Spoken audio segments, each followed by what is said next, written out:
Hello, and welcome to the Parry Center and this exploration of Galileo at 400, looking through 21st century telescopes.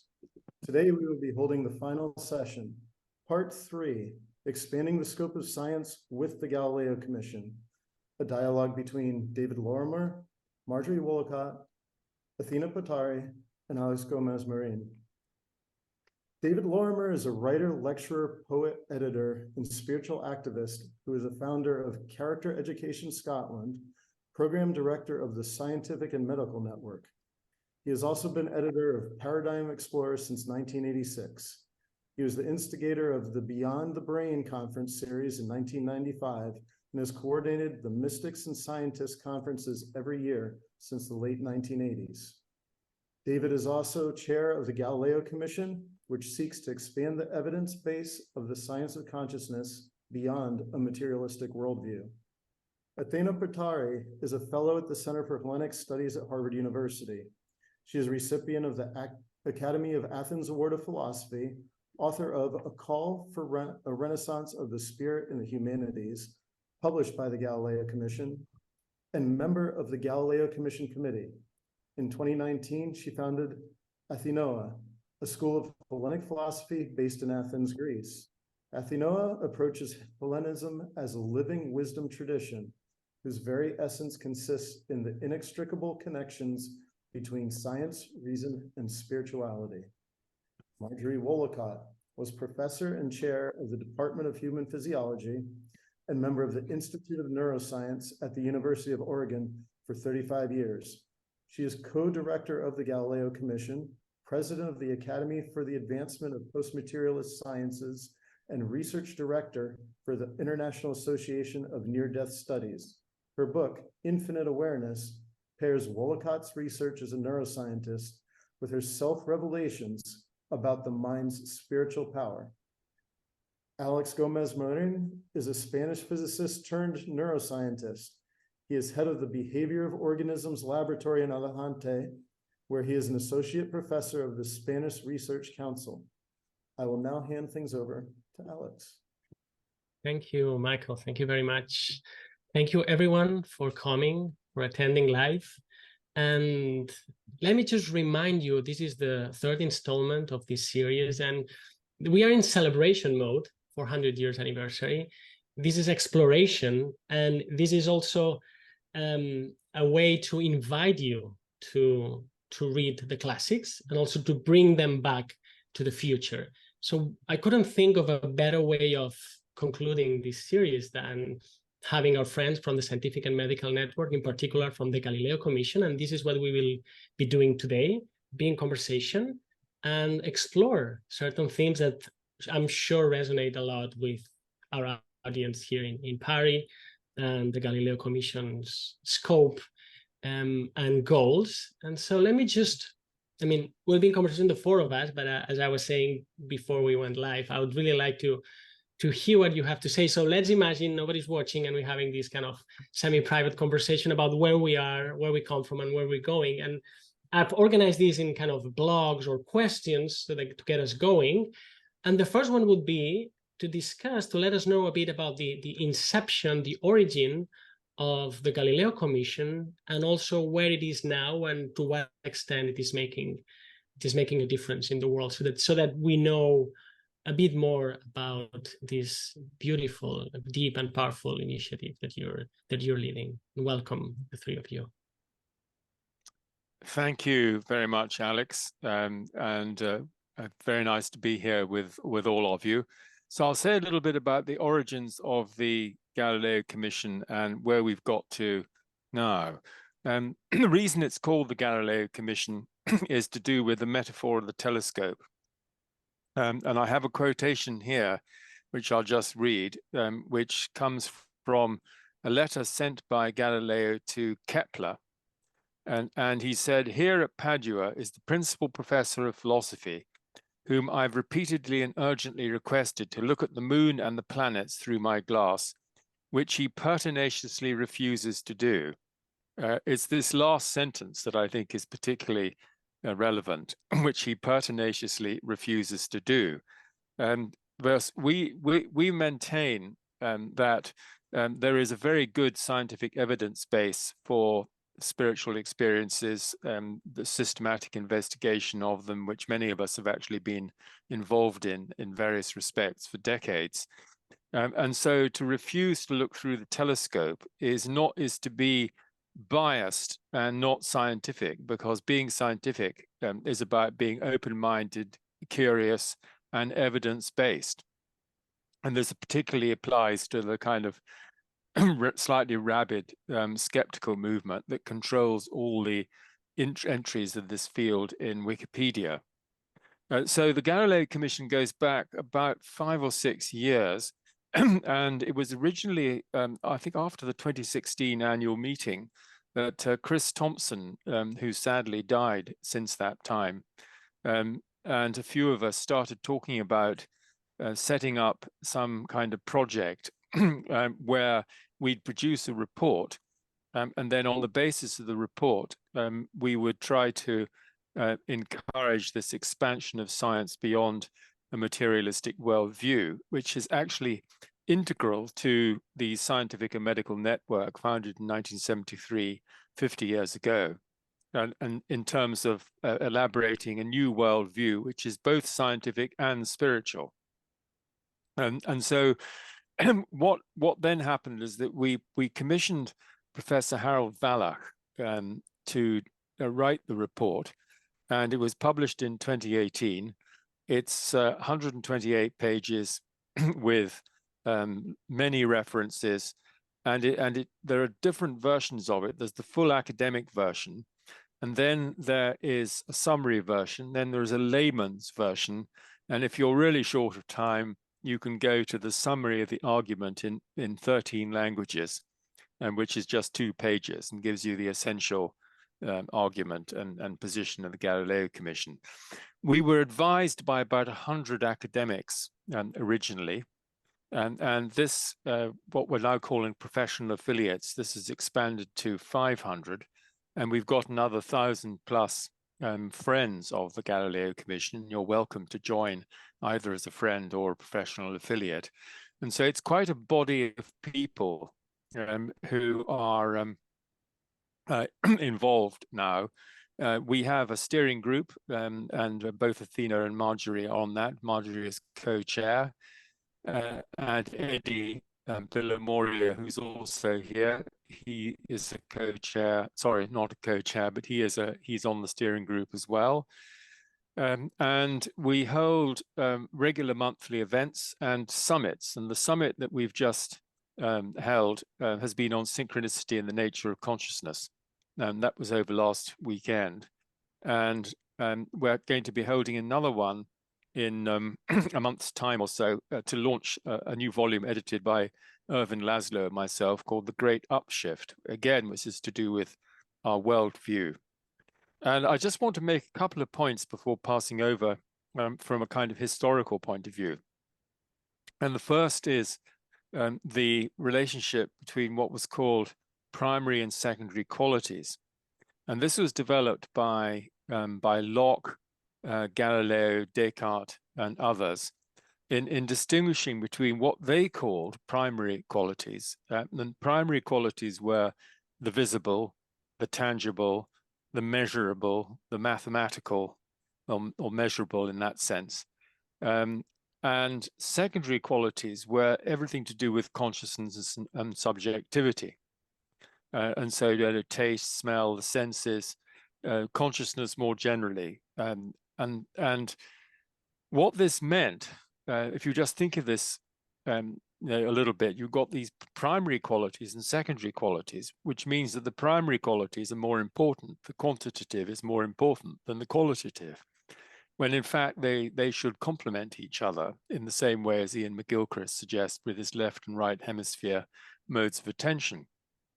So that's the first point. And the second point is a consequence of the first, and that is that this led to a widespread assumption of the primacy of matter. And if matter is primary, then the brain is primary, and the brain gives rise to consciousness. Consciousness becomes something generated by the brain, and therefore at death, consciousness must be by definition extinguished. So there cannot be any evidence under this view for survival beyond death because it's a contradiction in terms. And on a historical note, 125 years ago today, this year, William James gave his Ingersoll lecture on immortality, and he addressed exactly this question, and the mainstream neuroscience, philosophy, and psychology still haven't caught up with this, namely that there are different ways of looking at the relationship between the brain and consciousness. The first, he said, is productive, that the brain produces consciousness, generates consciousness, which is the scientific materialist view. And secondly and thirdly, it might be a transmitter of consciousness, a filter in some sense. This has been developed by our colleagues at the University of Virginia in Irreducible Mind and Beyond Physicalism and Consciousness Unbound. And then thirdly, you can have a permissive effect, the idea that the brain permits a range of consciousness, but it's also acting as a transceiver. And this is the view broadly taken by Ian McGilchrist, who has about a 100-page chapter on consciousness in his masterwork, The Matter with Things.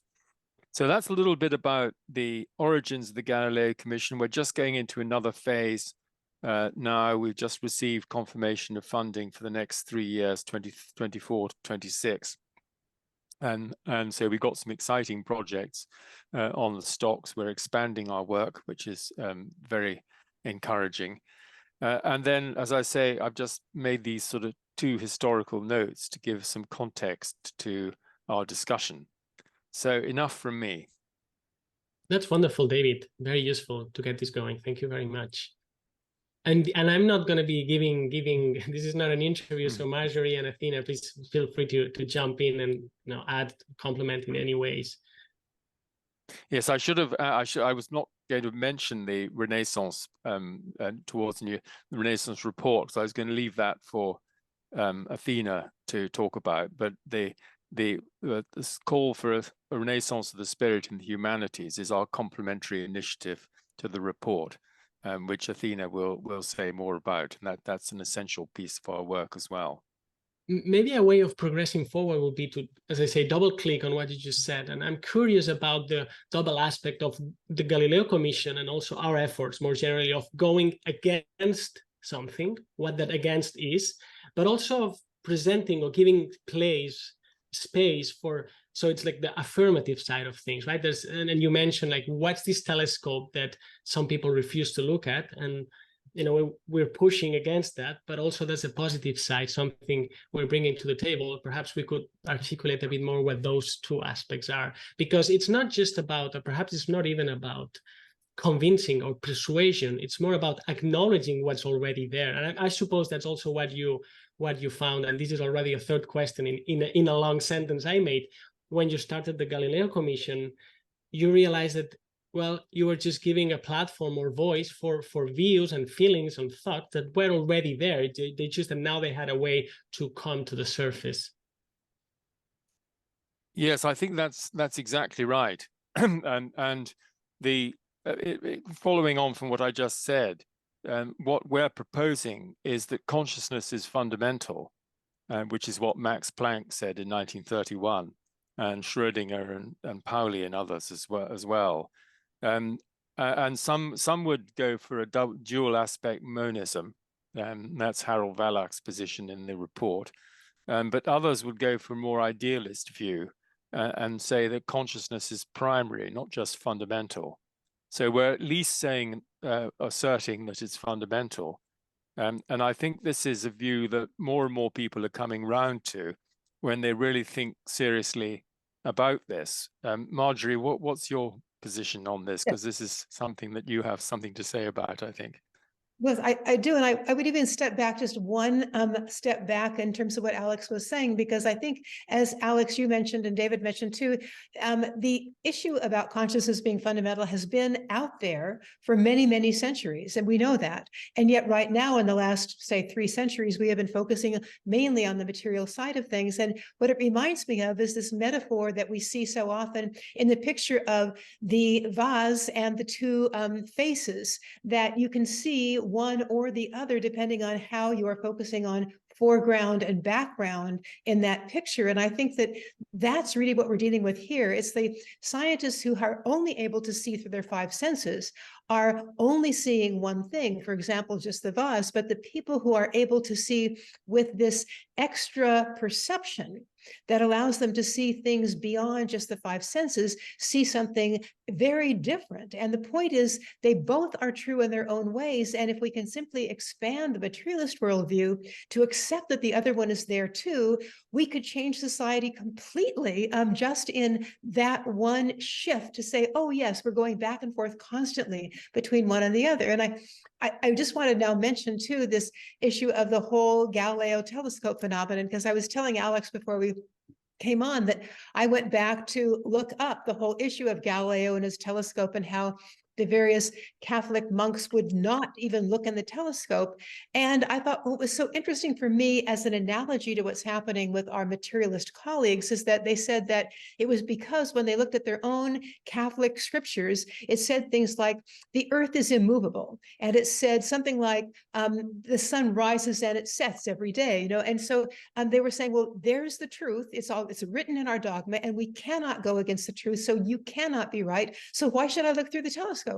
And I think what we're seeing is that our materialist colleagues, and I have heard a few debates that are exactly like the Galileo debate, where, for example, Stefan Schwartz, who is part of the AAPS, as one of our board, was with a skeptic on a debate, basically, that was televised, and he gave his point of view about post-materialism and consciousness being fundamental through all the research on remote viewing and near-death experiences, et cetera.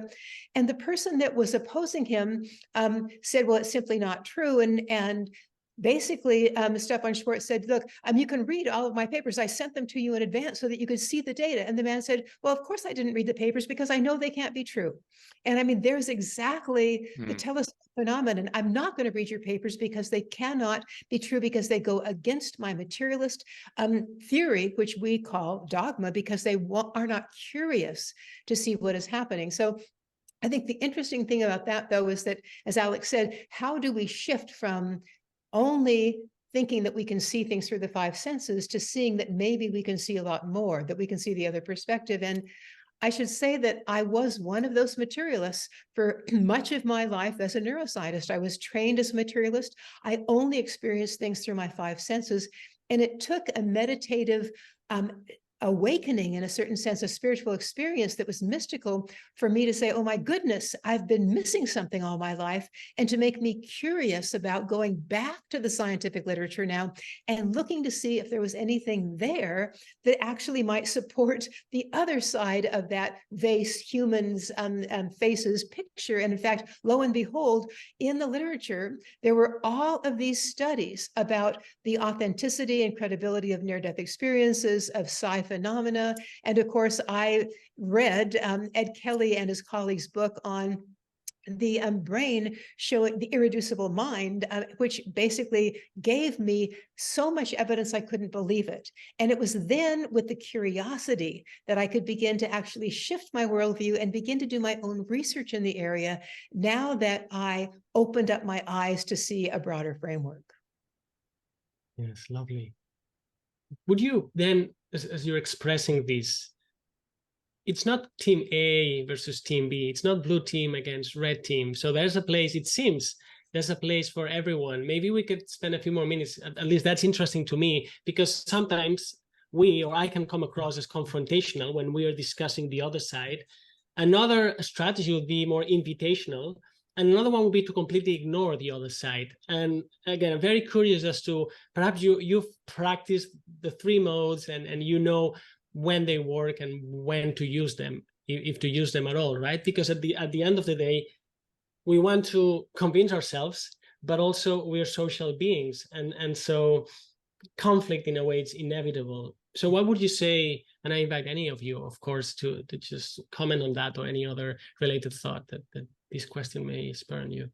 Well, I mean, I'm going to take a step back and say that one of the things we first need to do is to have the scientists that have had these experiences come out of the closet and talk about them.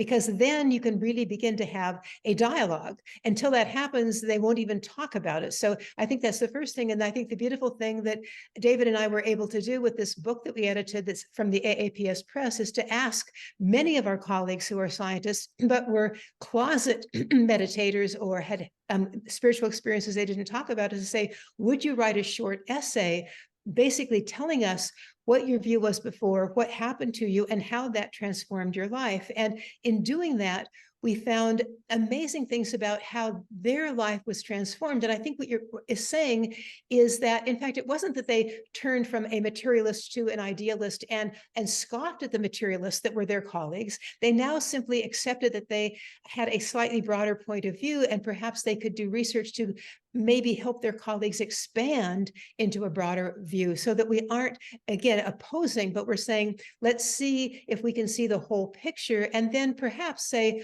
where does one particular point of view seem to be strongest in showing a particular aspect of reality, and where does the other one seem to be strongest, and how can we begin to actually reconcile the differences that we see depending on it? And it reminds me a lot of this whole issue of when we talk about quantum physics and the wave and the particle phenomenon. It's not that one is true and one is not, it's that under different circumstances, we actually see different things that appear paradoxically to be the opposite. Yes, can I suggest that maybe Athena comes in here and perhaps says something about her experience in Oxford, which was one end of the spectrum, and then her recent experience at Harvard, where she found that her colleagues were much more open than she might have, feared. Okay, thank you very much, David, for the invitation. Thank you very much, Àlex and the Paris Center for inviting us for this dialogue, and thanks everybody for being here. And hopefully we're going to have the opportunity to open up the discussion and include comments from everybody here who would like to contribute to the conversation. So thank you, David. This was a nice way of introducing now the perspective that I'd like to share from the point of view of philosophy and the social sciences, joining into this conversation of science, biology, consciousness. And it's actually, I think it's a good opportunity to bring in my most recent experience. I've just come back from the States, where I was at the Center for Hellenic Studies, and I got the opportunity to share some of my non-dual, let's say, research and research on consciousness and how it pertains to the study of philosophy, the study specifically of political philosophy, and how we can approach philosophy in a completely new way that includes our own self-understanding, or the study of our own consciousness as an integral part of what we're doing in academia and how we teach and how we learn. And so initially, bringing this discussion into lunch meetings, I experienced, I'd say, two different kinds of approaches. The one was curiosity, and the other one was a sense of, kind criticism or kind reservation, saying, hey, this is spirituality you're talking about. This doesn't have a seat at the table. But before I left, I had the opportunity of presenting my work to them. And yes, as you said, David, I actually experienced an environment of invitation. People were very open to the ideas that we're discussing here. And I just want to mention one point that I actually felt that there was a beautiful shift in the discussion that brought the group into a beautiful self-reflexive, self-knowing moment. And it was the moment that one of my colleagues, one of the few female colleagues there, said, well, you know that if some people, for example, said some feminists hear what you have to say about, the feminine element being an element of consciousness and the soul and being, are going to get a bit angry. What are you going to respond to them? And I said, well, I would employ self-reflexivity and invite them to explore their anger and see why they would respond emotionally to a thought or an idea, because there's going to be something behind that anger that's going to show them something about their own self-identification and psychology that plays into the way they approach philosophy. And there was this moment that everybody got a bit silent there and like, yeah, that's great. We should do more of that.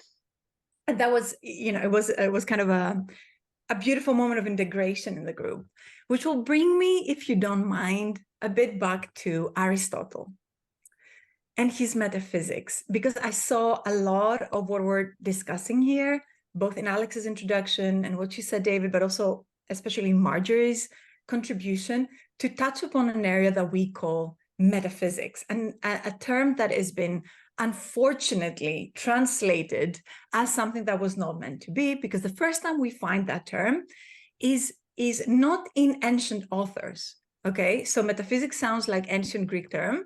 Okay, it's not. None of the ancient philosophers ever mentioned metaphysics. Metaphysics is a term employed by scholars and grammarians of the 2nd and 3rd century AD to classify the ideas of Aristotle that they were trying to put in chronological order, and they found out that, oh, these ideas here that he speaks about, first philosophy, the study of the first principle, the study of divine nous, meaning divine consciousness, or theology, because he identified the study of primary consciousness with the study of theos, of Deus, of God. They thought that they basically were able to locate chronologically that he wrote this treatise after the treatise on physics. And so they said, oh, that was metata physica, that was after physics. Okay, so the entire area that is concerned with consciousness and the prime mover and primary nous was termed metaphysics. But not because it speaks about something that's beyond the physical world, as it was later misunderstood to be. Because Aristotle and the entire Hellenic tradition that's found at the very cradle of Western civilization didn't think that consciousness was outside matter, that it was before or after or external or somewhere different. It was a view, and it is a worldview that considers that matter and consciousness are interweaved. And essentially, they're two different perspectives, as you spoke about, Àlex, of viewing the world. They're not two different realities, essentially. They're two different perspectives in which we can view, witness, taste, and play within the realm of materiality. And so that brings us to this fallacy build at the foundation of what we can call materialist view, which we can say that was born at the time of the Enlightenment. There is this idea that the Enlightenment idea, the birth of modern science, left behind metaphysics, that it managed to win over ideas of theology and metaphysics and give us this kind of neat and clean and completely objective view of self and the world. And actually, this is one of the biggest fallacies, because Enlightenment and modern science is not the negation of metaphysics. It's actually highly spiritual. It's a highly spiritual worldview. And the metaphysics of the Enlightenment ideal is the projection of the self as separate, of the self as material, of fixicities as the ways in which the world is organized. So our belief in fixicity, in separation, in individuality, in an inherently separate from everything else self, these are not things that we have proved. These are things that we have assumed. Okay, and so if we go back to this idea of Aristotle that he presents in the Metaphysics, which is on metaphysics actually on first theology, we find this view that philosophy and science is not something different. Social sciences and natural sciences are not two different separate areas. They're actually interweaved, they're held together by philosophy. In what sense? That philosophy is the science of sciences because it studies the axioms upon which all other areas of knowledge work on. Okay, and a biologist, has to take some things for granted. A mathematician has to take some things for granted. A nuclear physicist has to take some things for granted to carry out his research. And there come the philosophers and say, okay, take them for granted so you can go ahead and build your theorems. But somebody has to come to these building blocks, the axioms, and say, okay, are they true? Because they're assumed, they're presumed, they're not proven. Okay, and so there is one common assumption that we all share, no matter which area of thought or practice that we engage in. And that common assumption is the I. It's the one who looks in the telescope, the one who reads the theorems, the one who writes them, the one who thinks. that I, that self, is the common assumption, that I as something existing and even separate and even of inherent qualities, is the common assumption and the common denominator of all sciences. And what I think is beautiful, I'm just going to finish with this thought and open this up to discussion. And what I think is now the constructive, the highly productive moment of our generation is that we're able, both from the point of view of the positive sciences and of course from philosophy, to turn around and say, hey, Apollo was possibly right to say, at the entrance of the Delphic temple, that the essence of our human experience and of our human inquiry is to turn around and ask, who am I? Know thyself, to study who we are, because through quantum physics and the expansion in the entire realm of the study of consciousness and biology and neurobiology and so forth, and then all the conundrums that we've come across in the social sciences that we still cannot solve, problems that seem to be in here for centuries, is that we come to this point that we ask again, who am I as consciousness, that I study the particles? And how is it that particles behave differently according to my state of mind when I am observing them?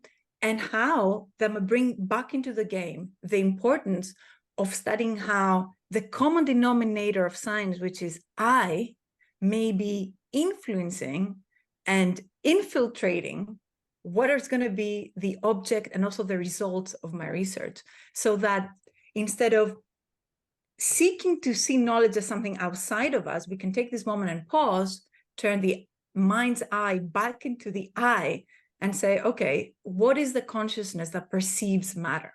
Matter is not there by itself. Even the idea that consciousness arises from the brain is formed within consciousness. Right. So consciousness is even prior to the postulation or even the observation of a brain giving rise to consciousness. Therefore, if we want to be truly accurate, empirical, honest with our research, we have to turn back to consciousness and self and say, who am I as I, the consciousness, as I, the nous, that perceives the brain, that perceives the mind? And what is there in the functions of the consciousness that not transcends or precedes the senses?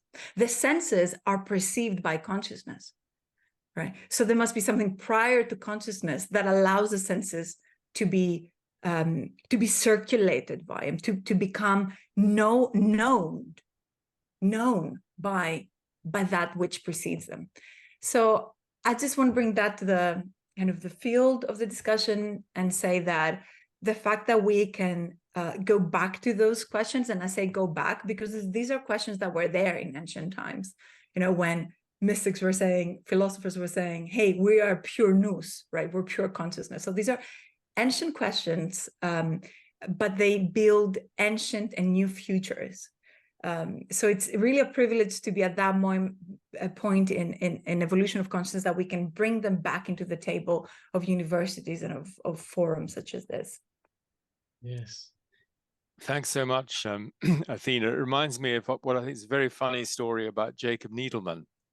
And he just graduated from, with his PhD in philosophy, and he'd been doing a lot of reading, and he had a chance to meet D.T. Suzuki, the great Zen master, who was at that point the best known Zen exponent in the world. So he arrived with a sort of whole raft of questions he was going to explore, and so he asked his first question, and Suzuki looked at him and said, "Who is asking the question?" And that completely stopped him in his tracks, and he forgot everything he was going to say and what he was going to discuss. But it had a very profound effect, and it reflects exactly what you said there.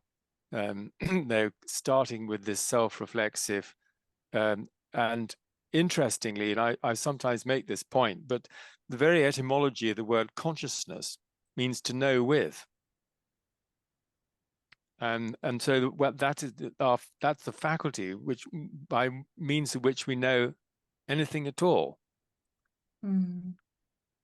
And I just, as one more point, I'd just like to raise this stage, and that I just want to bring in R.G. Collingwood. And Collingwood died rather too young because he was then replaced by Gilbert Ryle as the Waynflete Professor of Metaphysical Philosophy at Oxford. I'm not sure who has that chair at the moment. And Collingwood published as a riposte to logical positivism in the Vienna Circle in the 1930s. In 1940, he published an essay on metaphysics. And in it, he says the following, and I'll just quote it because it's very good and apposite. The answer to any question presupposes what the question presupposes. And because all science begins with a question, for the question is logically prior to its answer, all science begins with a presupposition, which is exactly what you've been saying. And he goes on to attack metaphysics is to attack the foundations of science in terms of logic and reasoning that derive from philosophy. Inescapably, they derive from philosophy. And I think he puts the point very well, because as you say, the materialist view is presumed and assumed and presupposed, and in fact you're trained into it, as Marjorie has explained. And so by being trained into it, you need to train yourself out of it again. And one of the people who talked to me recently in Imaginal Inspirations, who's speaking at Beyond the Brain, is Mona Sabani.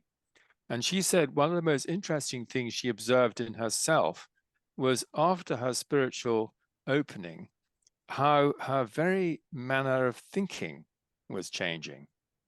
She didn't think in the same way as before. So I'll leave it at that and hand over to anybody who'd like to come in at that point. Well, and maybe I could just continue the conversation too with Athena, because I think what you say is so profound in many ways. And yet, even though the Enlightenment may have been meant to start in a whole different way than it was, something happened. And I guess I would love to hear from you what you think happened to turn people to a particular point of view that was actually the opposite of what was perhaps intended originally. I would take your question and bring it to the individual level. Then maybe we can scale it back up, because I was enjoying the realization that these isms some of us love talking about have skin in the game. They go beyond, even beyond, I would dare to say, as we understand philosophy, academic philosophy, or science. I mean, we're not talking here only to the philosophers or the scientists or even about spirituality. I think that they have skin in the game. They're about our everyday lives. And so David mentioned at the beginning empiricism, and you, Marjorie, mentioned experience, and David just mentioned that we are trained this yoga of objectivity, and then we need to be untrained. Well, they're different. Again, I'm interested in different routes, right? Because sometimes you need to painfully untrain yourself, kind of as in erosion mechanism, droplet after droplet. But I think it's the experience of all of us, or many of us, that it's not a big argument hitting in your head that changes your mind and your heart, but it's something happening to you in terms of an experience. So we can talk about what happened in the moment in history, but certainly things happen to us and they change us, and they happen to be experiences more than arguments. And this is so important, right?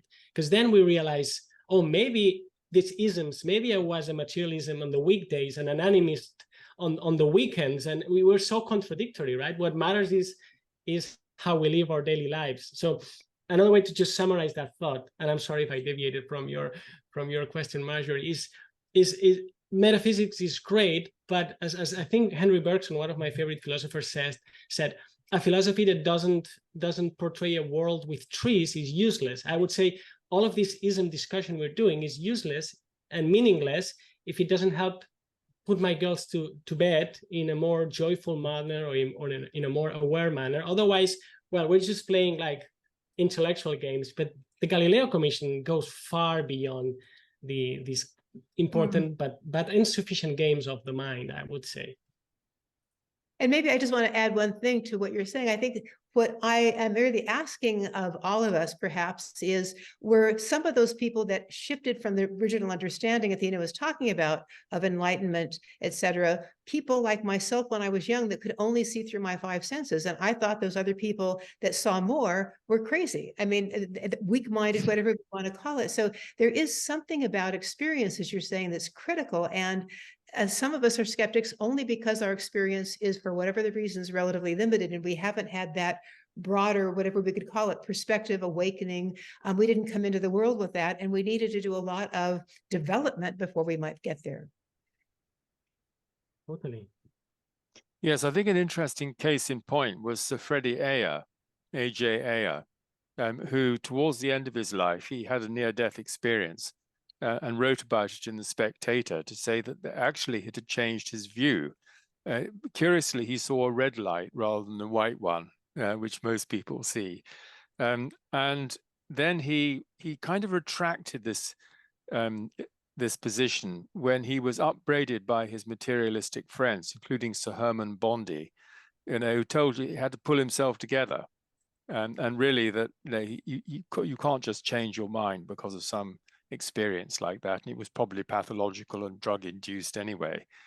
But I think the main point we're making here, and this is the radical empiricism of William James, is the centrality of experience. And as Marjorie already said, without a transformative experience, there's nothing really to nudge you to move from that really very authority bound. And this was another point I wanted to raise, is I think the pressure to conform is very, very considerable within academia. And one of the people who analyzes this very well, I think, is Jeff Kripal in his book, The Flip.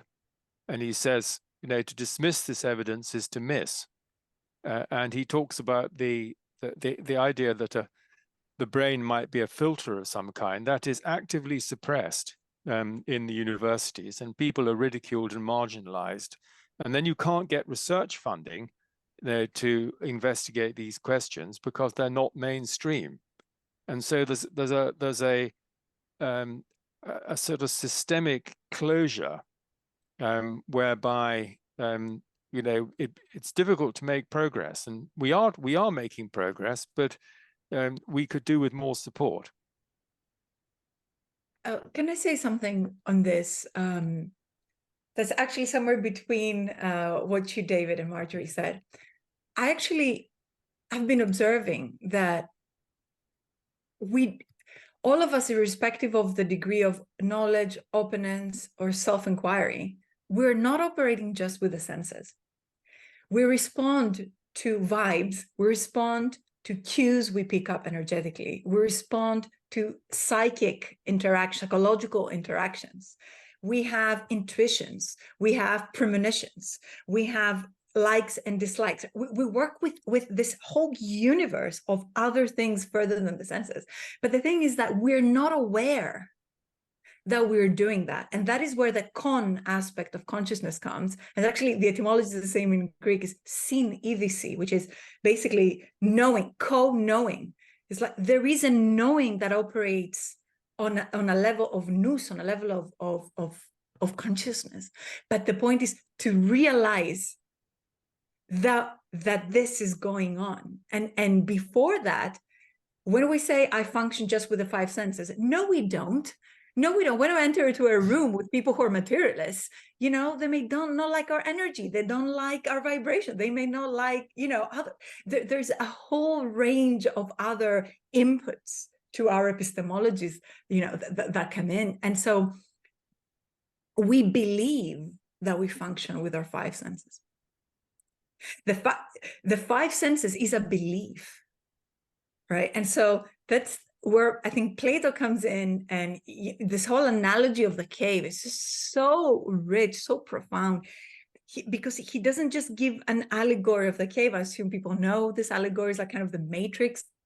He brings with him a whole analysis of epistemology, of a very kind of rigorous study in terms of how the mind works, how human knowledge has these different aspects and so forth. And he identifies the level of cave of matrix with the realm of beliefs.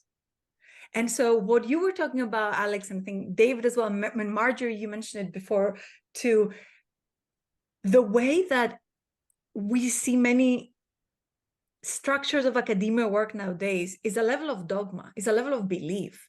And what we are missing in a way, and we're inviting back, is this whole spectrum of experience that's just beyond the realm of what I believe or I think, or the lens with which I interpret reality based on certain presuppositions. And hence why the self-experiential aspect, the self-inquiry of who are you? Like what you said before, David, the Suzuki, like who is asking the question, right? Who are you? Apollo asks you at the temple. You know, who am I? Basically invites that whole realm of the heart, of the experience, of the embodiment that transcends way beyond the level of beliefs and of mind formulations. And in that way of approaching knowledge, we have, I think, the curricula of the answers of the curricula that have been developed in certain other cultures, or perhaps one that is developing in our culture in the West right now, that say, I'll just bring something from the Platonic tradition, that the level of knowing is directly proportionate to the level of joy that you have in your life. Yeah. So and these are the kind of the virtues. Like, if you're knowing, does it bring you eudaimonia, fulfillment, joy, lightness, connectivity? You need to go back to your methods and see, you know, where you're falling into fallacy here. I'd like to go back to the telescope and ask you a question that also perhaps challenges some of what we may believe is happening, because I can see how people, you know, refuse to look through the telescope. But I can also imagine people looking, okay, I'll look through the telescope.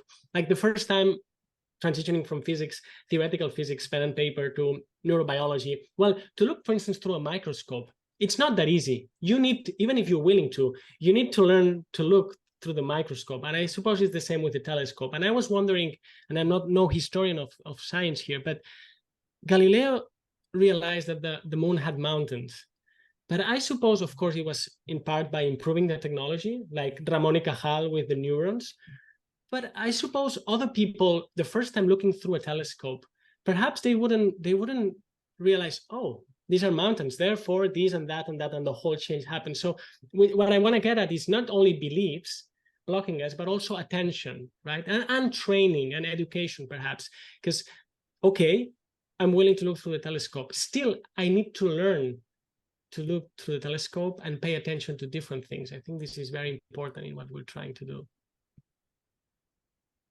Well, maybe I can just add again that issue of those wonderful figures, whether it is the vase and the faces, or it is the old hag and the young woman. And literally, sometimes it's very hard to see one because you're so locked into the other. And that's what you're talking about, your attention.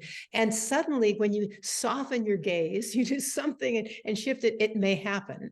And so I think that there's the beautiful example of it's all there. And how can we shift the gaze so that we can see both? Exactly. Yes, I think it's a good point. There's a skill, but I think what the point that we're making about with the analogy of the telescope is actually the openness. And there's another story about Rupert Sheldrake and a very skeptical Oxford chemist, Peter Atkins, and they were on Radio 5 Live, and Rupert had sent some papers on telepathy, peer-reviewed papers on telepathy, as a preparation so that they could have a proper discussion about the status of the evidence. And when he got on the program, he said, of course he hadn't read them because he knows that telepathy doesn't exist. And so it's knowing that something doesn't exist when it does exist is a bit of a problem. Because as Lawrence Leshan and before him, Alfred Russel Wallace pointed out, there are no impossible facts. And that's you need to let that sink in.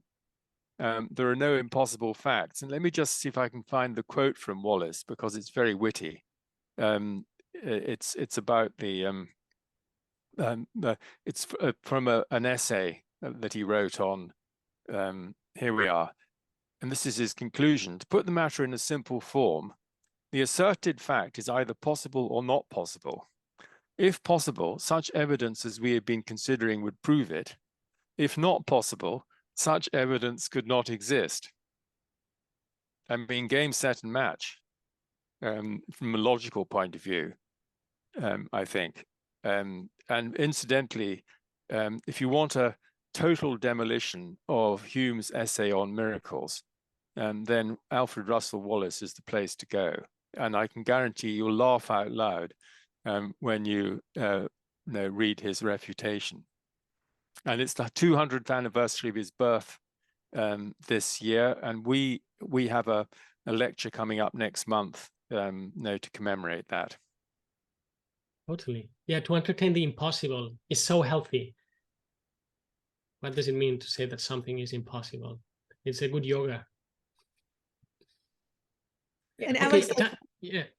I was just wondering if we might want to also talk a little bit about this issue of education, because we've been sort of talking around it this entire time, that our beliefs are in the way, as Athena was saying. And I think that one of the things that I'm so excited about is that Joan Walton and Laurel Waterman, part of our Galileo group and the AAPS, are trying to put forth a proposal and a study really to change education on consciousness, to add in the post-materialist perspective at all levels of the school system, from elementary all the way through graduate school. Because right now, because the people in control of the educational institutions and the government are really focusing on the materialist point of view, the young people never get the beliefs that will allow them to really be curious and expand their ways of knowing. So I'm really excited about that, and the fact that they're trying to make it participatory, in that they're trying to get teachers to be part of their project, so that teachers will actually change what they're teaching once they begin to hear about this and really become part of it. So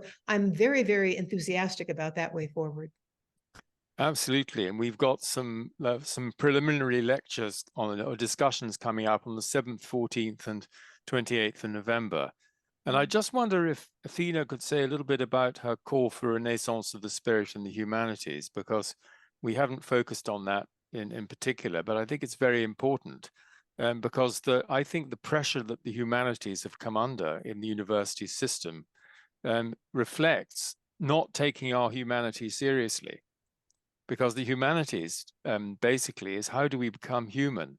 And the 7 liberal arts, derived from the Greek tradition, I think are a very good sound basis for becoming more human, or fully human. Yeah. Thank you very much, David. And I hope with this, I'm going to be able to also answer to Marjorie's question that has been left unanswered. So I think we've been kind of, in essence, touching upon the topics that we explore also in the call for renaissance of the spirit in the humanities. But just to bring this as a piece of historical information, when I met the Galileo Commission and I read the report, actually was in Bulgaria in that conference, David, I was so excited. It spoke a lot to the way I was feeling about the way academia works, my experience, and so forth. And in our discussion, it became evident that it's not just the positive sciences, the natural sciences, that are facing all the constraints, all the dynamics of this particular point of view, or this particular spirituality that we call materialism. It's also the social sciences, it's also the humanities.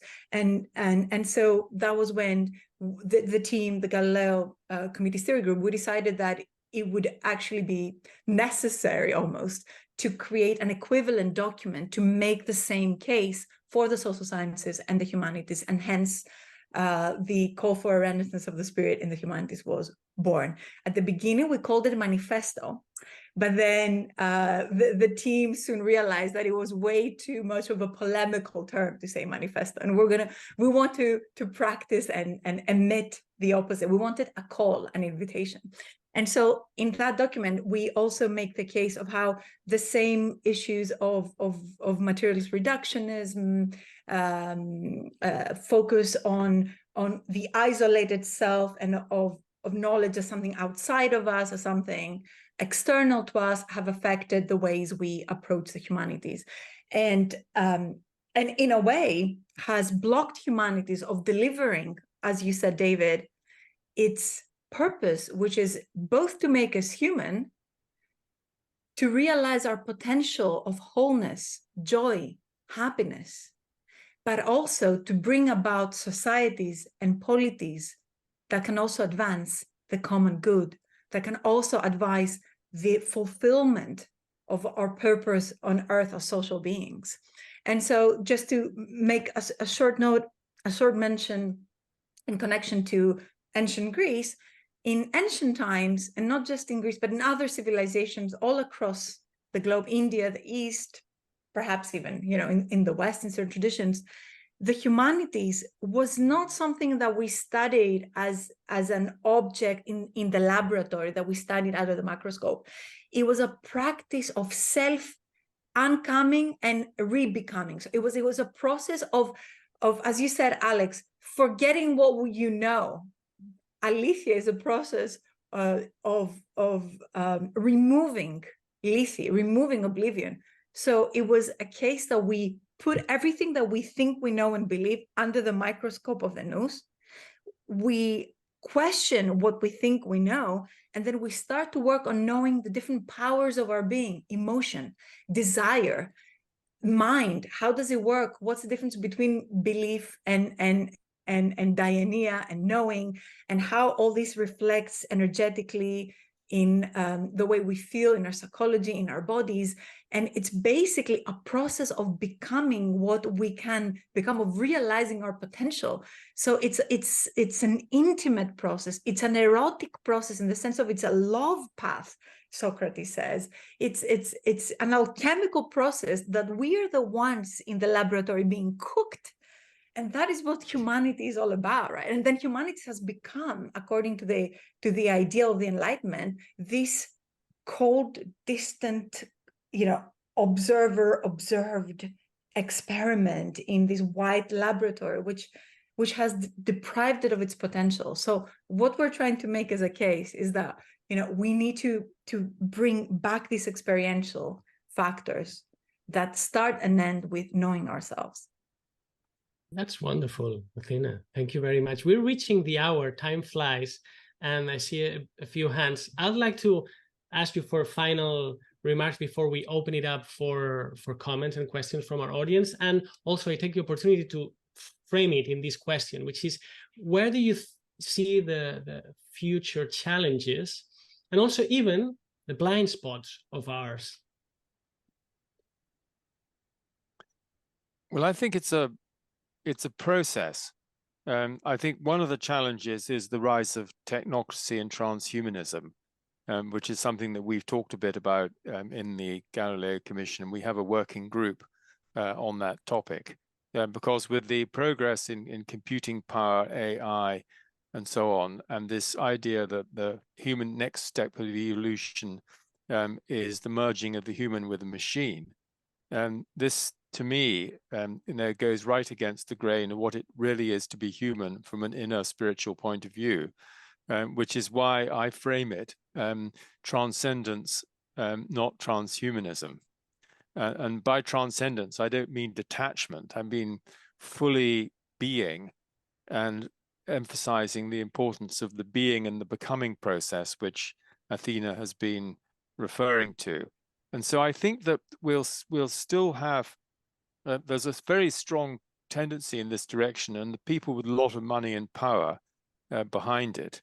And so we are a kind of creative minority, if you like, in Arnold Toynbee's sense, that we are proposing a spiritual way forward as really something totally essential, without which all the technology in the world will not get us to any real level of fulfillment. And maybe I can just add one little thing, and that is that I know myself that I do not like debating with the quote unquote materialist skeptics, because often it turns into something that is not a true dialogue, but there are insinuations about one side or the other. And so I am happy that David has talked in the recent past about perhaps creating some sort of a conference where we get together people that are skeptical but curious, along with people that are interested in the experiments that have been done on both sides, and really then have a true dialogue about the pros and the cons of both points of view and how we can move forward with it. Yeah, and if I may bring one last factor here in terms of challenges, we're talking often in philosophy about the power knowledge hybrid. So every worldview that defines a way of defining what knowledge and truth is correlated with specific interests in a political arena, right? Because certain economic and political structures wouldn't be possible if human minds and consciousness were not thinking in specific ways, right? And I think we can see that right now in the world with what's been happening. Like minds in peace and unity couldn't engage in wars, right? So there and many other things. So there's a correlation between politics and knowledge here that is very important to acknowledge. So apart from people's psychological attachment to their beliefs, it's also those political factors that can be challenges to what we are trying to put forth here. But as a final note, I think we also need to recognize that further to those political interests and psychological interests, there's also something that's called, and Hegel was talking about this, the evolution of consciousness itself. So I think that we live in a momentum, that there is a natural, almost cosmological movement of consciousness towards awakening. And that is our ally here. And that may be something that won't be hard to resist from the point of view of human structures.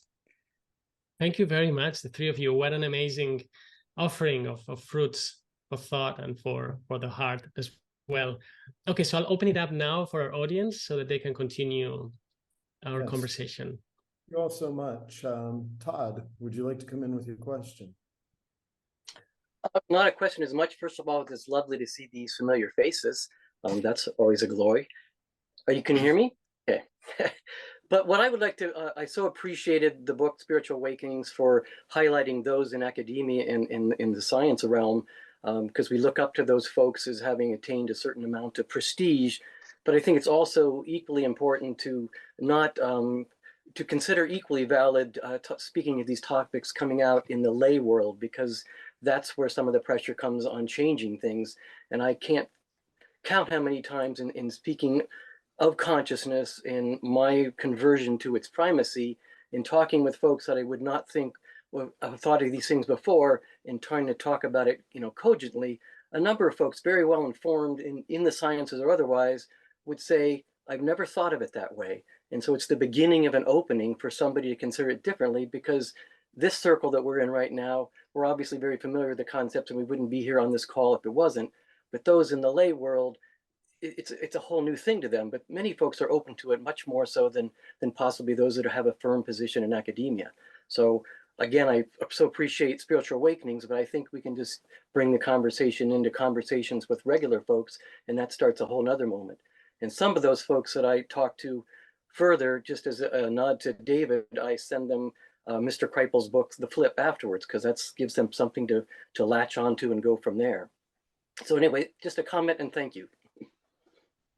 Thank you, Todd. Actually, I'd like to quickly say that unfortunately, but understandably, many lay people need the experts to validate their own experiences. This is a problem, but it's what happens. And so again, very quickly, my own case, I wrote in a Spanish newspaper about my own near-death experience. And then a few days afterwards, the janitor of the place where I work stopped me and said, I think I read something you wrote. It was fascinating. And then he added, and I didn't think that scientists, generally speaking, that these things could happen to scientists. And then the third thing he said was, and let me tell you my near-death experience. And so all of a sudden, it's like, okay, now we can all breathe and we can all share that. So unfortunately, sometimes it needs to start from one side, but I agree with you, Todd. This is for everyone. It's not just the academics disclosing what happened to them. Just to add one more point, I won't take up too much time, but just this morning I was watching an interview This is Oprah Winfrey, the cultural icon and arbiter in America. And she was doing, just prior to his death, an interview with Roland Griffiths. And I don't know if that name rings a bell to anybody, but consummate scientist, 50 years in psychopharmacology, and founded Johns Hopkins Research Center for Psychedelic Science. And he found out stage 4 cancer. And anyway, the topic went from his absolute spiritual understanding of existence and bliss in these topics we're talking about, a very spiritual understanding. And this is a very common lay audience, but that was bringing that to that audience through a very lay vehicle. It was wonderful to hear the questions, and that goes on from there. So anyway, thank you. May I add something here, Àlex? So I think very nice to see you again. You're absolutely right. This is a discussion that pertains to everybody because we're all consciousness. So of course, it touches upon everybody's being. And it is important to engage everybody in this discussion. But I think we're also going to have to accept that some people are going to have the openness and some people are not going to have it. And that's also okay. Socrates used to say, he was going around the agora and people think that he was just talking to everybody. And in one of the dialogues, Plato makes Socrates say that I don't speak with everybody in the agora. I speak only with people who are pregnant, whose soul is pregnant. And I go there as a midwife, meftiki, and I help them to bring out this realization or understanding that is cooking within them. So I think there's something about the readiness of every consciousness to go into this and the openness that is also something to be taken into account and be respected and not be considered as a failure of the interlocutor. Love it. This is really beautiful. Alejandro, would you like to jump in with your question? Yes, you can hear me? See. Yes. Okay, thank you very much, everybody. First of all, excuses about my English, which is not very good. But I just wanted to say that you have talked about the importance of the experience, and it's true. And if you have a mystical experience, all your mind and or your soul is going to change, and all your worldview is going to change. But the other way is also possible. I mean, the people that is not pregnant in the agora is also possible. I mean, the real science way is also possible to find this conscious world, and we have been all the investigation on NDEs. I know a bit about them. So and then reading all the strict science. That way that has it's difficult. Okay, there are those phenomena are not so reproducible in the lab. Okay, not so measurable in the lab, but it can be done, and real science must look at that. And all there is a fallacy that all these phenomena are not strictly science, and it's not true. There are a lot of areas in the normal science, let's say geology, let's say biology, that are exactly the same. They are looking to some kind of phenomena, and they are using logic to try to understand them and to make some hypotheses, and it's just the same. So real science can be used to approach to all these phenomena, and the main word for me, you have told about, you have spoken about that in the conversation, is curiosity. Curiosity is the main one.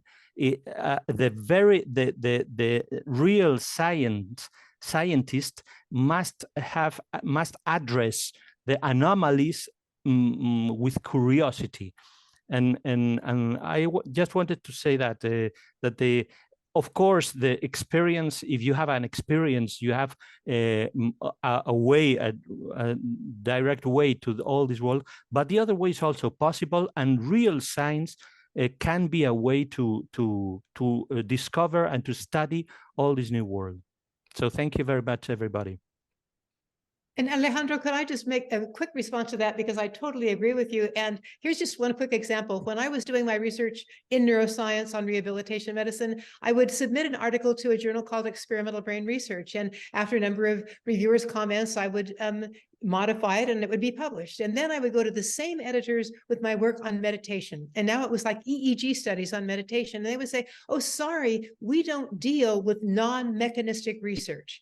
We only deal with mechanistic research. And so I'm not even going to send it out for review. I was using exactly the same tools and techniques for getting my data and analyzing it. But it was the belief of the reviewer talking about what Athena said about beliefs that made them ignore what I was doing and not have it acceptable even for review. And I think there's that thing where if we can only change beliefs, and as you said, Alejandro, make people curious, we will be able to move forward faster.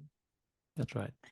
Yes, the gatekeepers, they perform a very important role, and you just identified that with the editor as a gatekeeper, and they probably would have published a negative study saying that it did you harm or had no effect at all, but publishing a positive study is quite subversive.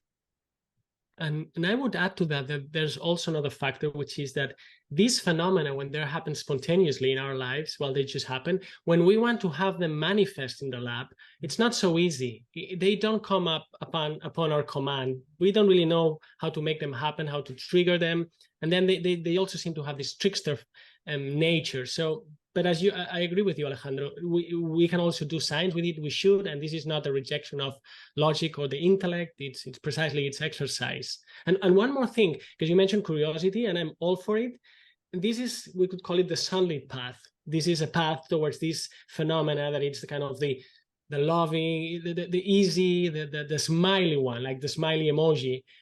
But many people are interested on these matters because of pain and suffering, the death of people. So it's like there are two paths. I see them. There's one which is like the smiley face. I'm curious about the mind, but then many people really need to talk about those things, and they come more from an emotional suffering side because life is not only a mystery. Life is hard, and especially when you study not telepathy, but when you study near-death phenomena, as you probably know, well, there's light, but there's also darkness. I mean, these are not easy matters. So I wanted to just compliment your highlight of curiosity, saying sometimes we don't have the luxury of approaching this phenomena through curiosity, but absolutely. Thank you. Great. Thank you so much, Alejandro. Would Richard like to come in?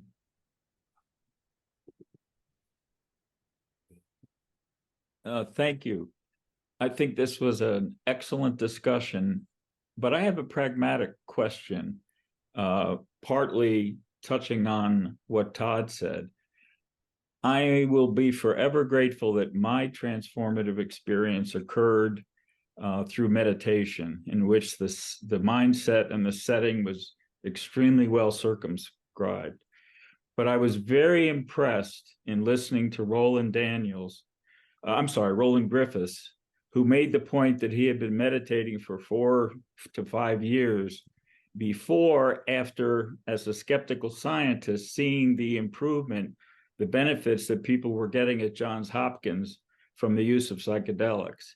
And then he wanted to experience it. And his point was that after meditating for 4 to 5 years, but having this experience was so transformative, and he said, basically what I think is going on, that we're in so much trouble in the world today that we need some kind of a way to make people wake up and understand this potential for a transformative experience. So my question is, while I fully appreciate the importance of mindset and settings, and while I'm very much aware of the potential for these things to become recreational, but have any of you given any deep thought as to how we could make consciousness grow through the use of psychedelics?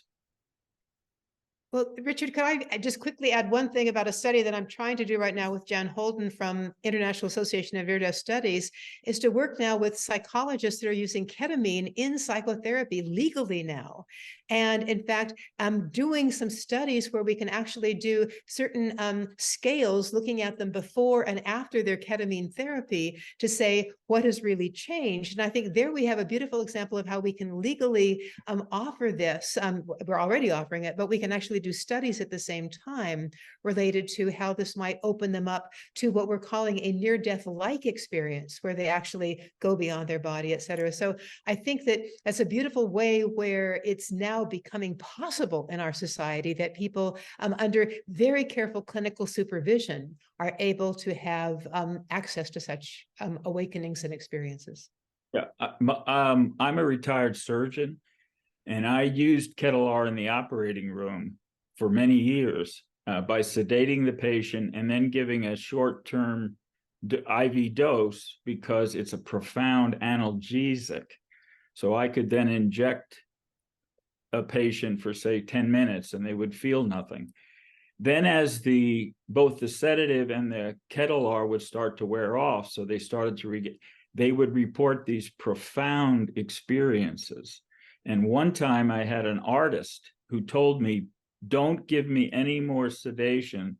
I'm seeing colors that I have never seen before."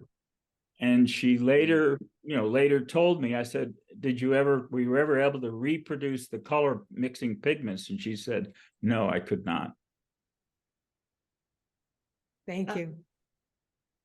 Richard, that's a wonderful dimension you bring in, and it's something actually very at the forefront right now of research, and it's pretty much in the news, or it's being introduced, as Marjorie said, in very psychotherapeutic settings. And I think the use of recreational substances can go back to ancient mysteries. In a way, wine was created as a recreational microdosing initially, right, to help kind of the heart relax, the body to open, and so forth. I just want to bring one more parameter, which is the slight danger there that exists in identifying spirituality or the openness that we're talking about with some magical, transformative opening experience. In a way, we live the mystery every single moment. This moment right now, it's a super experience. It's something that even if we bring the mind to try to explain it, essentially, we don't know why we're here. We don't know what the world is. And even if we know, there is a limit to this knowing that always leaves the door of mystery open. So I think that a lot of that we have in some way, and I have definitely done that in the past, I had identified spirituality or awakening with an extraordinary experience, whereas the spirit is very much in the ordinary too. And just the appreciation of the magic and the depth of that present moment right now can itself be a most ordinary, extraordinary recognition that can lead us to healing and openness without the need to employ anything other than our own being. I just want to add that to the tangent without dismissing the importance and the therapeutic and the spiritual value that the use of such substances can have for many of us. These are all wonderful comments. I feel compelled to add something because it's so fascinating. I'm, of course, as you can imagine, I'm all in for the freedom of everyone to explore their own minds. But I also see a problem with psychedelics if it's understood as kind of transcendence on demand, particularly because when talking about spirituality, one word I hardly ever hear is the word grace. And I don't know if it's because, we speak about spirituality because we don't want to talk about religion, because we're so spiritual but not religious. But grace and will are kind of, in a way, two forces. And most of the time we're talking about will. What should we do? How should we train our yoga? But if we forget grace, I think we're betraying the whole enterprise of spirituality. And so sometimes these experiences won't come.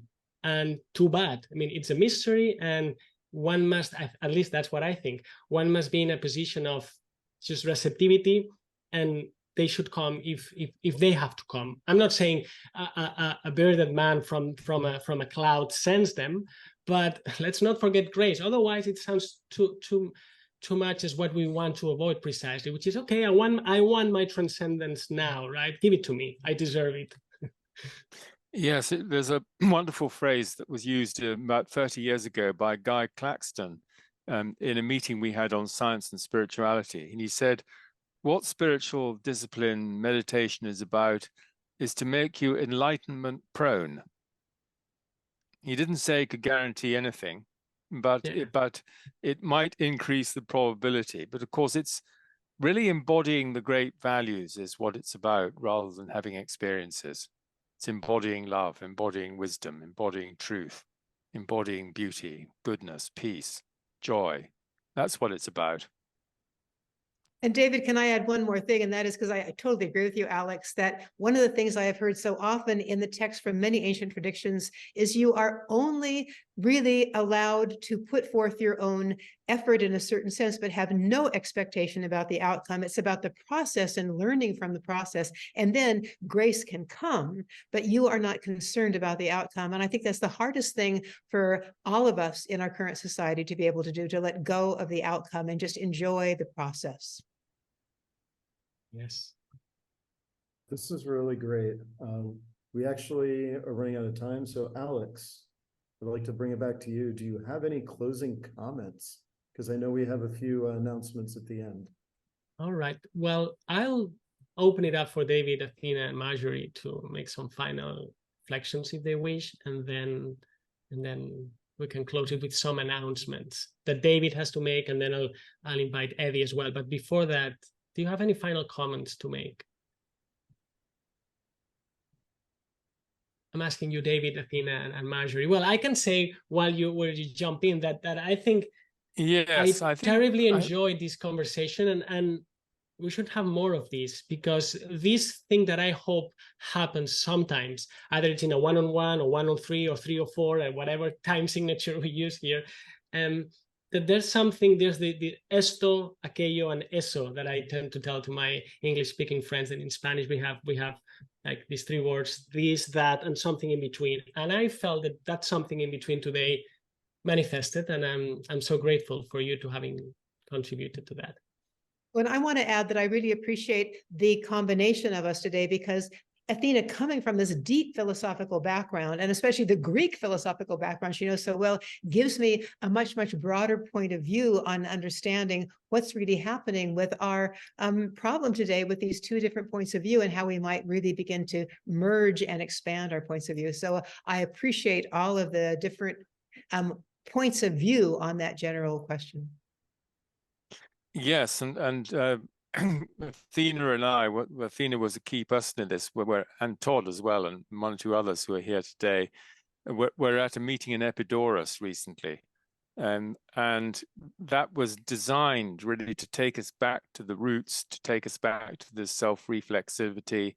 And we spent a whole day at the sacred site. We had to be slightly surreptitious because apparently it's illegal in Greece to do any rites at these sacred sites, because of not because of the secular authorities, but because of the church, would you believe?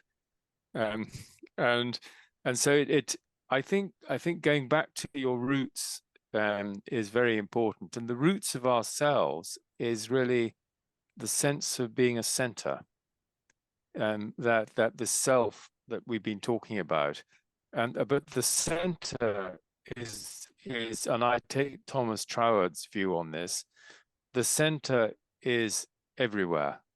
We're all actually the same center, but we kind of get refracted as if we weren't. And that's what Troward calls self-recognition, that you recognize that you have gnosis, that you are, in fact, that same consciousness that says, I am in me, is that same consciousness that says, I am in all of us. That's so beautiful, David. So First, I want to thank everybody for the very vibrant field here. I think we can all feel it. And I'm sorry to see that there are hands up and there wasn't enough time to take all the questions. But if anybody wants to email us any questions, I'll be very happy to hear. If I may say that, Àlex, I'll be very happy to hear them, after the meeting. I just want to acknowledge how beautiful it is to see all those hands up, and I look forward to hearing those questions in the dialogue. Concluding remarks, what we are doing here, it's an embodied instance of what we are arguing for, which is to bring all the perspectives together, bring all the fragments of the self and of the mind together, and go from university, one perspective, to the ancient term for that, which is pan-epistemio, like all the perspectives together in a multi-interdisciplinary dialogue. Second comment, this is going to be pithy. It is what we're talking about here. It's not before or after science. It's the combination of science. Because if we correlate science with mind and intelligence, we pass from the level of intelligence having objects of inquiry to intelligence or mind turning into itself, to realizing its nature. And that is gnosis, as David said. Gnosis doesn't have an object of knowledge. It is a state of remembrance. And that state is both pregnant and exuberant with wholeness, fulfillment, and happiness, because it is the nature of our minds. And so it's not something extra or other scientific. It's the combination of science and at the same time the fulfillment of our human nature and existence. So that's what I'm going to conclude with, and thank you very much, Àlex, and everyone for this meeting. Well, these Galileo Commission folks are amazing, as you can see. Thank you very much. It's been fantastic. And now don't leave, because David has an announcement to make. Then we'll call Eddie Villimoria, and Michael has another announcement. 3 announcements. David, all yours. Yes, thank you. I put various links in the chat, but the main thing I wanted to say is that we've got our Beyond the Brain conference coming up, starting on Thursday evening and going through Friday, Saturday, Sunday. And we've got a galaxy of amazing speakers, including Marjorie talking with Paul Mills about spirituality and scientists and science. And so I'd encourage you to go to beyondthebrain.org, have a look, see if you can at least attend a day. And also, do sign up for the Scientific and Medical Network, the Galileo Commission. You'll find yourself in like-minded company, as we have here with our partners at the PARI Center. Wonderful. Thank you. Thank you, David. And now let's bring in Eddie Villimoria. I'm here, Àlex. Yes, Thank all you yours. very much for your kind invitation. Thank you. And hello, everyone. It's been a wonderful session today, full of very rich and vibrant ideas. I think, Àlex, you wanted just a couple of words on our adventure through the book that you can see, or 4 volumes you can see behind me. So Àlex and I are working through chapter groups from each of the volumes. And if I could just summarize the whole purpose, the 4 volumes was roughly a 20-year pregnancy, by the way, and rather difficult labor at the end of that 20 years. But the whole purpose is just this, if I can put it very simply. We all agree, there's no one who would disagree, that we need a restitution and a renaissance of what it means to be truly human. Now, is this caused by the sort of spiritual vacuum that excessively materialistic science is imposing on us? So if you look at the world around, the answer to any problem is either military, political, economic, or a business model. Now, how can those work if we do not understand who we are in the first place? Because unless we have better human beings, the institutions we create are going to be a reflection and a projection of who we are. And, you know, if that's not blindingly obvious, I don't know what is. So there is no question of castigating science, but we are saying that we have to raise science to a higher metaphysic, so to speak, a higher point of view. And as far as I can see, the only way to do that is to show what it means to be truly human. And in order to do that, the perennial philosophy, the eternal philosophy of all ages, all cultures, all religions, speaks with one voice. So volume 1 really explores the benefits, the wonderful benefits that science has given us, but also its limits and its limitations in addressing questions that lie completely outside its purview. Which exploration then begs the question, how do we address that vacuum? The perennial philosophy of all ages. In other words, the mystery teachings, and I've dealt quite extensively with the Western tradition and the Eastern tradition. Volume 2 is looking through the microscope at the human being, at human consciousness. And here there is a pretty heavy dose of, I think in this audience, I can use the word of occult science, the science of the invisible laws of nature, the science of the laws of nature that are noumenal, that are the causes behind the phenomena that we see in the external world. And volume 3, after looking through the microscope, we then look through the telescope at the wider picture and understand why the old adage, man the measure of all things, is so applicable.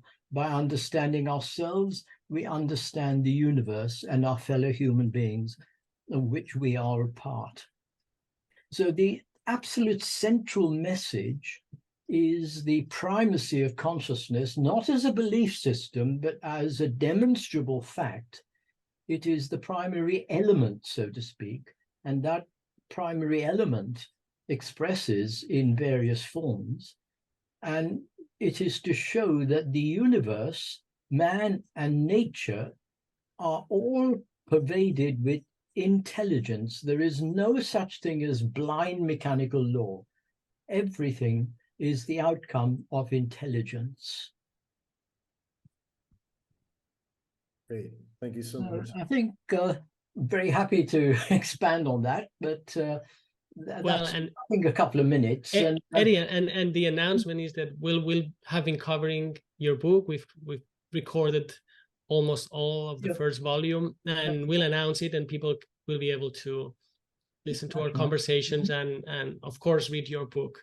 Sure. And happy birthday! Today is thank you very much. birthday, so happy birthday to you. Happy birthday. I would choose Halloween night. I mean, how about that?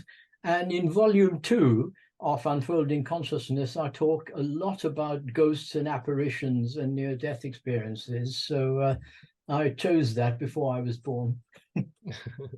All right. Yeah, thank you so much, Eddie. Thank you, Àlex. Michael, back to you for the last announcement. Yes. And thank you so much, David, Athena, Marjorie, and of course, Àlex. We have a final announcement to make for Potari. Our next series is starting this weekend. It's entitled The Science of Wholeness, Perspectives from Physics, Ecology, Psychology, and Philosophy, with Jonathan Alday, John Briggs, Chum Kargag, Tiokasin Ghost Horse, Àlex Gómez-Marín, Roger Nelson, Malcolm Rushton, and Robert Toth. Over 3 weekends, we will be investigating the extent to which modern science has encountered aspects of wholeness, non-local consciousness, and the subject-object distinction.